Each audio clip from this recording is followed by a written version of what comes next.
ACL surgery के बाद कौन सी एक्सरसाइजेस करनी चाहिए, कितने महीनों तक करनी चाहिए, इसकी कंप्लीट जानकारी दोस्तों इस वीडियो में मिलेगी। तो एसीएल सर्जरी दोस्तों जब होती है उसके बाद 2-3 नुकसान हुआ। पहला नुकसान हुआ कि हमारी जो मसल्स है वो कमजोर पड़ गई, थाई की मसल। दूसरा नुकसान, जो एसीएल नया बनाया है उसमें नर्व एंडिंग नहीं है, ब्लड वेसल्स नहीं है, उसको मजबूत होने में लगेंगे 6 महीने। एसीएल सर्जरी कई तरह की होती है, हैमस्ट्रिंग टेंडन से होती है, पेरोनेस लॉन्गस से होती है, क्वाड्रिसेप्स से होती है, पटेला से। जो सबसे मजबूत सर्जरी है वो क्वाड्रिसेप्स टेंडन से होती है, बाकी चीजें थोड़ी कमजोर रहती है। एसीएल के साथ साथ एलईटी या एएलएल हुआ है नहीं हुआ है, बहुत सारे अलग अलग तरह की सर्जरी रहती है। इन सब के बाद आपकी जो सर्जरी हुई उसका रिहेबिलिटेशन बनता है। एक्सरसाइजेस कौन सी करनी चाहिए उसके लिए हम देखेंगे एसीएल सर्जरी का protocol, phase 1, phase 2, phase 3, phase 4 और आखिरी में स्पोर्ट्स स्पेसिफिक फेज। अभी फेज है ना दोस्तों, धीरे धीरे बढ़ते हैं। एक फेज से दूसरे फेज जाने से पहले मसल टेस्टिंग होती है, अगर ये सब स्कोर सही होते हैं तभी आप दूसरे फेज में जा पाते। अब आप वीडियो देख के एक्सरसाइज कर सकते हो, बड़ा आसान है, पर वीडियो देख के कई बार ये एक्सरसाइज करने से नुकसान हो जाता है क्योंकि वो गाइडेंस में नहीं हो। सो सबसे अच्छा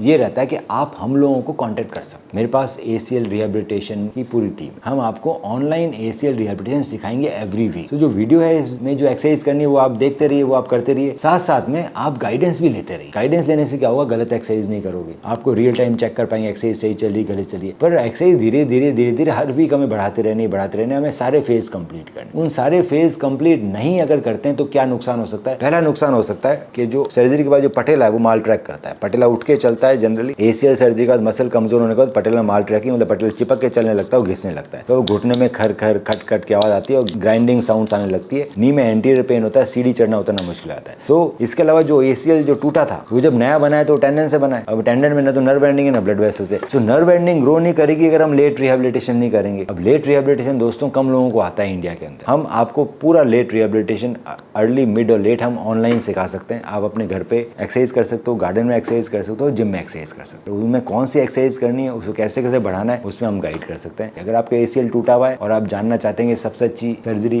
कौन सी रहेगी या बिना सर्जरी के आप ठीक होना चाहते हैं, तो आप हमें अपनी एमआरआई व्हाट्सएप कीजिए, उसकी डिटेल में स्टडी करके मैं बताऊंगा कि इसका सबसे अच्छा इलाज क्या रहेगा। Thanks to you, thanks for your center, thanks to Dr. Manu Bora. I really appreciate his work and he already is my hero.